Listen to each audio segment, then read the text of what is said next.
It's common to want to transfer photos from your iPhone to your PC, whether for backup, editing, or sharing. But sometimes, things don't go as planned.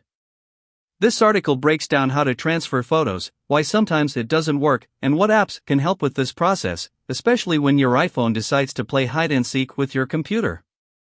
How to transfer photos from iPhone to PC.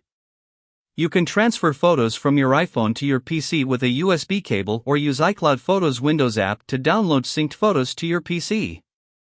You can transfer photos from your iPhone without installing iTunes on your PC.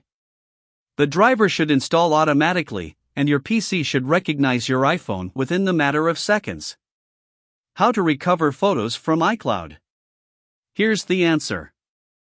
Transferring photos from your iPhone to a PC is generally a straightforward process. Here's a simplified step-by-step guide. Connect your iPhone to your Windows PC with the USB data cable. Wait for the driver to install, unlock your iPhone, and tap Allow. The autoplay menu should pop up. Select Import Photos. Alternatively, you can choose to do nothing and later expand iPhone from the File Explorer. You should find all the folders containing photos and videos in iPhone's internal storage. Why can't I transfer photos from iPhone to PC? The procedure of importing photos to your PC is usually seamless and it doesn't require any extra effort. You connect your iPhone to your PC with the Lighting to USB-A data cable, allow